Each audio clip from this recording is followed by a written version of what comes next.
हर हर महादेव। आज हम लेकर आए हैं प्रदोष व्रत कथा। प्राचीन काल में एक गरीब पुजारी हुआ करता था।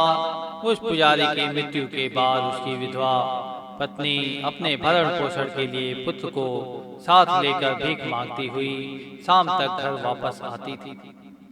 एक दिन उसकी मुलाकात विदर्भ से देश के राजकुमार से हुई, जो कि अपने पिता की मृत्यु के बाद दर दर भटकने लगा था।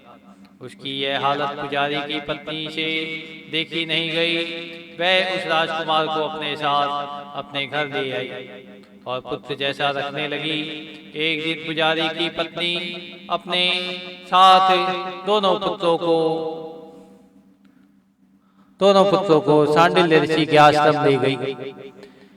वहां उसने ऋषि से शिव जी के प्रदोष व्रत की कथा एवं विधि सुनी तथा घर जाकर अब वह भी प्रदोष व्रत करने लगी।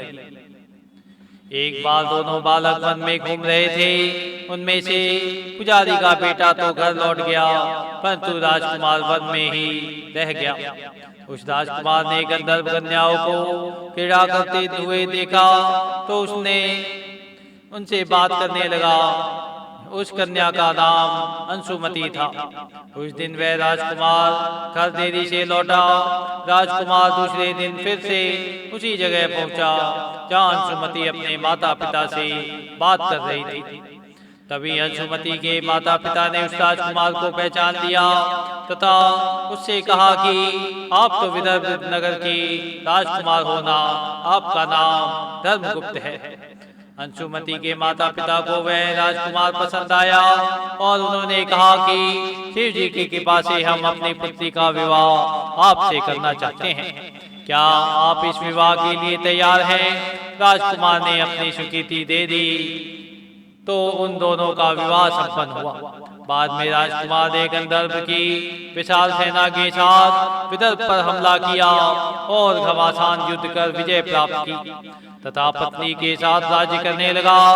वहां उस महल में वह पुजारी की पत्नी और पुत्र को आदर के साथ ले आया तथा साथ रखने लगा। पुजारी की पत्नी तथा पुत्र के सभी दुख व दरिद्रता दूर हो गई और वे सुख से अपना जीवन व्यतीत करने लगे।